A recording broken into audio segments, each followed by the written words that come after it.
Social media ముందుకు వస్తూ media ద్వారా ఎంతో మందిని ఉత్తేజపరుస్తాను. జస్ట్ ఆ రోజు మార్నింగ్ అప్లోడ్ వెళ్ళాను, వీడియో తీశాను, ఈవినింగ్ అప్లోడ్ చేశాను.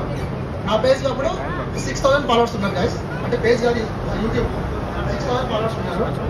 వన్స్ ఆక్వాటిక్స్ వాటర్ పార్క్ వీడియో పెట్టిన తర్వాత లిటరలీ 10,000 ఒక 2 daysలో వచ్చింది. కేవలం వాటర్ పార్క్ ఇది మాత్రం నాకు చాలా హెల్ప్ అయింది. సో దాని తర్వాత వచ్చేసి నాకు కాల్స్ రావడం మొదలయ్యింది. ప్రమోషన్ చేస్తారా, అనంతపురం మీకు చుట్టుపక్కల ఎక్కడ ఉంటారని చాలా మంది కాల్ చేశారు. సో అట్లాంటిది సార్ మళ్ళీ కాల్ చేసి నమ్మకాన్ని తీసుకొచ్చారు మీ అందరూ. మనం ఎంత హోదాగా ఎంత డెవలప్మెంట్ కూడా మనం చూడబోతు మన వినికిడి అంటే అక్కడ యూజ్ చేస్తున్నటువంటి LED లైట్స్. యాక్చువల్గా ఆక్వాటిక్స్ వాటర్ పార్క్ స్టార్ట్ చేయకముందు సమాచారం చెప్పాలన్నా ఏదైనా తెలుసుకోవాలన్నా ఈవెంట్ గురించి మనం ఏం డెవలప్మెంట్స్ చేద్దామన్నా కూడా ఈ యొక్క కార్డ్ ద్వారా